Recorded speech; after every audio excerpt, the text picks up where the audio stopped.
제가 5절 먼저 읽습니다. 너희 안에 이 마음을 품으라. 곧 그리스도 예수의 마음이니.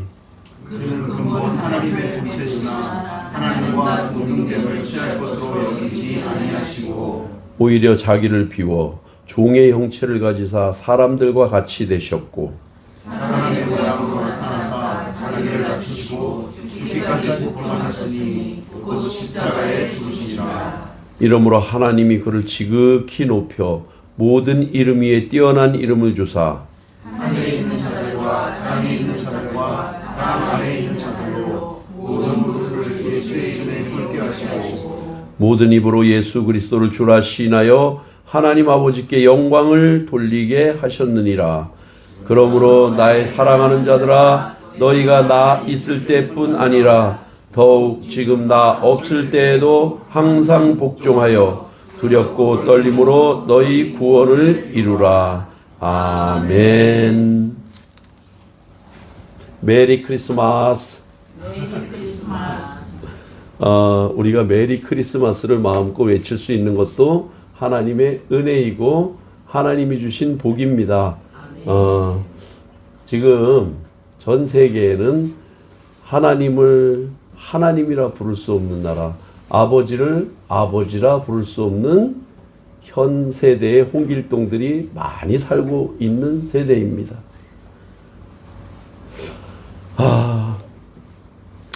오늘 기도하면서 하나님의 마음이 조금 느껴졌어요. 많이 느껴지면 아파서 견딜 수가 없었을 거예요. 조금 느껴졌어요. 여러분도 다 자녀가 있으시잖아요. 자녀가 있으신데 그 자녀를 사지로 보낼 때 여러분의 마음이 어떠셨습니까? 아니면 그 자녀와 떨어져서 이별을 할 때 여러분의 마음은 어떠셨습니까? 전 아들을 군대 보낼 때 마음을 지금도 기억하고 있어요. 그리고 우리 부모님이 저를 군대에 보낼 때 슬퍼하셨던 것을 아직도 기억하고 있어요.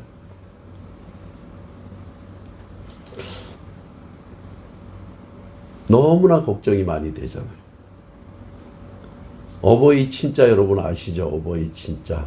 설립자 밑에 나무 목자, 그 옆에 볼견자가 있습니다. 나무 위에 서서 바라보고 있습니다. 무엇을 바라볼까요? 어버이는 자녀가 다치지 않을까? 자녀가 아프지 않을까? 자녀가 힘들지 않을까? 자녀가 언제 돌아올까? 열심히 온 힘을 다해서 키워서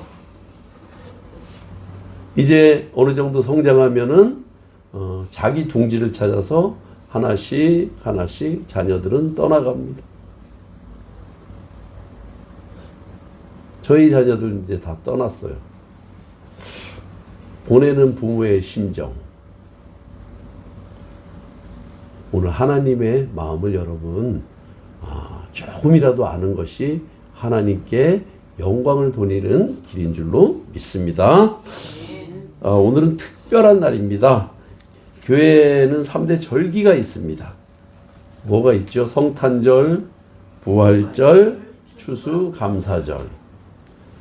예수 그리스도를 믿는 교회가 세워진 곳은 어디나 이 3대 절기를 잘 지키고 있습니다.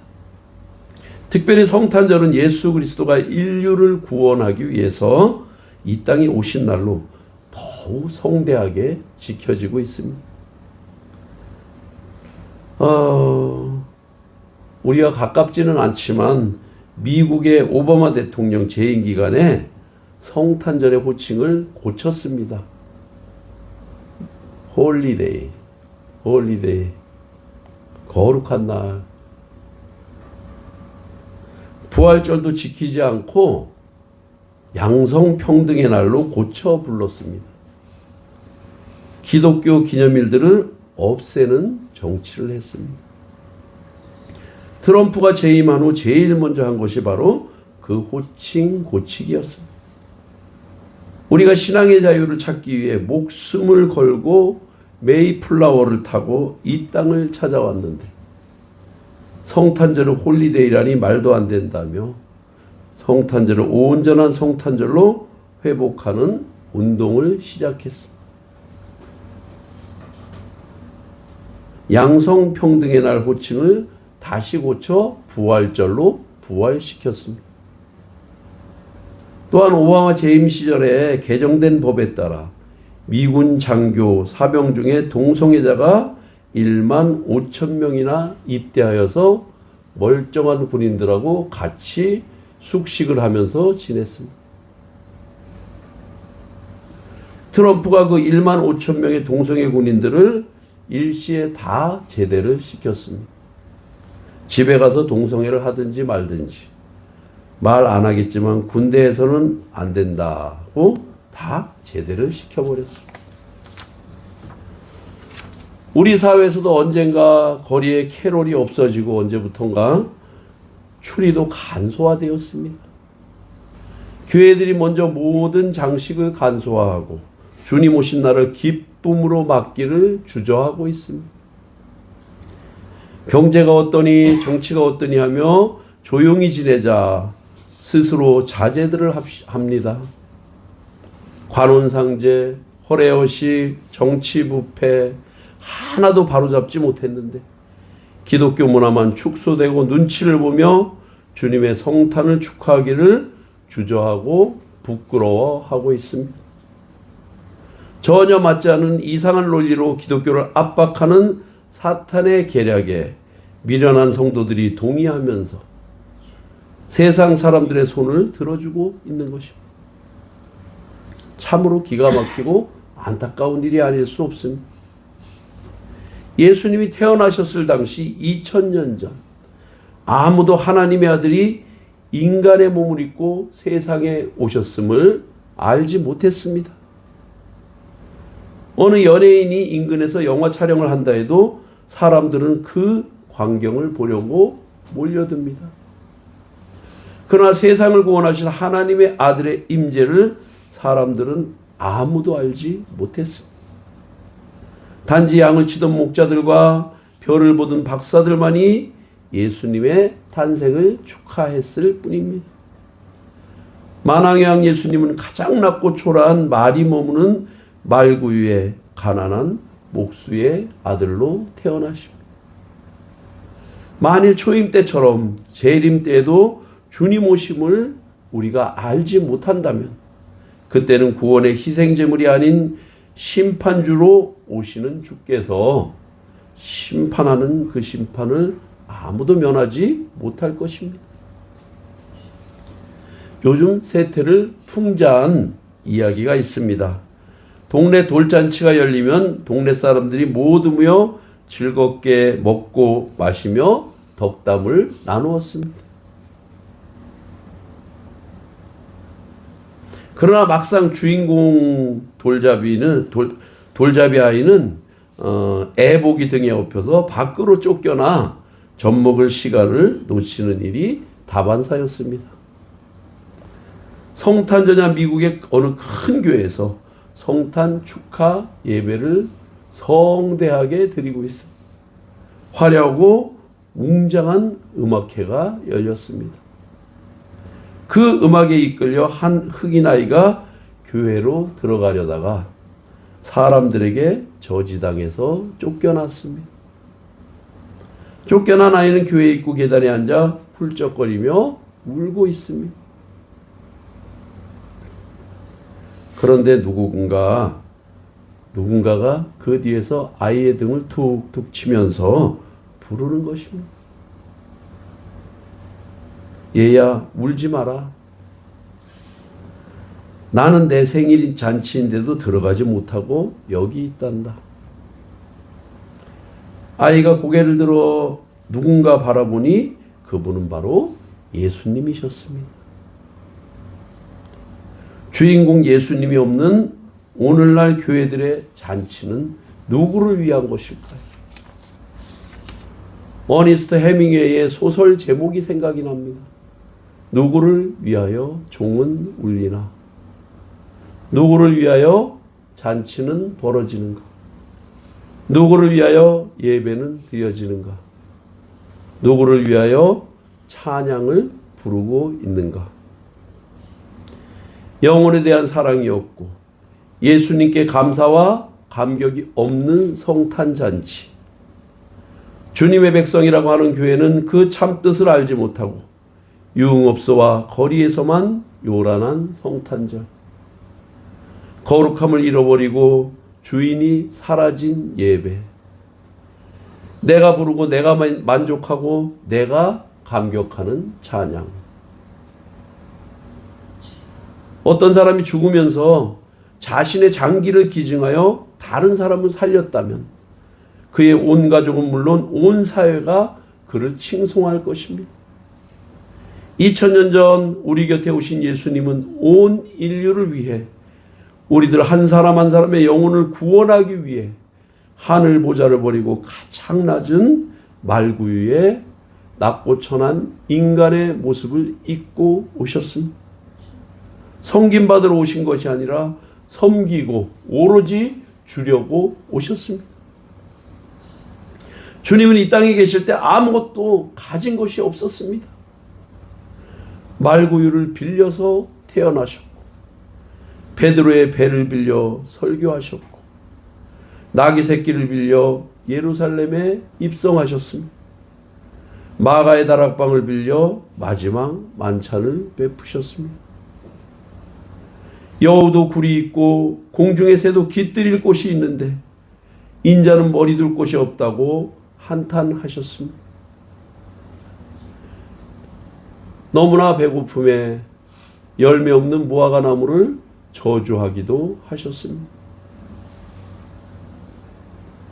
밤이 맞도록 감람산 위에서 기도하시던 주님은 아침 일찍 성전에 들어가셔서 사람들을 가르치셨습니다.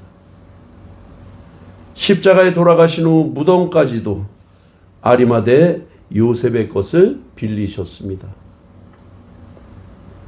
하나님의 아들이심에도 불구하고 자기를 완전히 비워 종의 형체를 가지셨고 죽기까지 하나님 아버지에게 복종하셨습니다. 그래도 수박이라고 하면 최소한 무늬는 수박 무늬여야 되지 않을까요? 호박 무늬를 수박이라 할 수는 없겠죠. 그래도 주님 뒤를 따른다고 자처하는 우리가 주님을 조금이라도 닮은 삶을 살아야 하지 않을까요? 아멘. 그래야 이 길 끝에서 만나는 주님을 볼 낯이 있지 않을까요? 성경은 유대인의 결혼 풍습을 비유해 다시 오실 예수님을 보여주고 있습니다. 신부의 친구들이 들러리가 되어 신랑을 맞아 잔치로 안내하는 절차가 있습니다.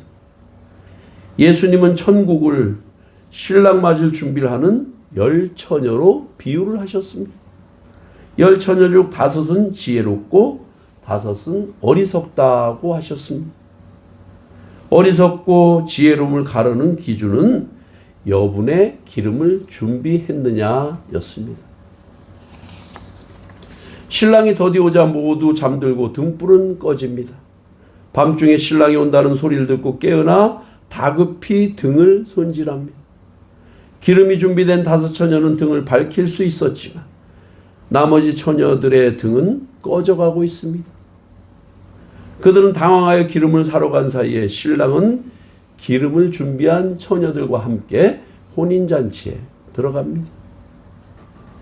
그리고 문은 닫혀버렸습니다. 우리가 두렵고 떨림으로 이 사태에 대비해야 합니다. 우리가 두렵고 떨림으로 이루어가는 구원은 장차 주님이 오실 때 밝은 등을 밝혀줄 것입니다.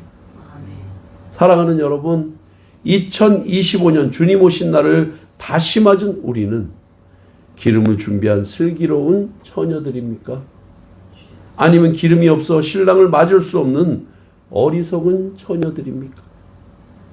주님이 처음 오실 때 우리는 주님을 알아보지 못했습니다.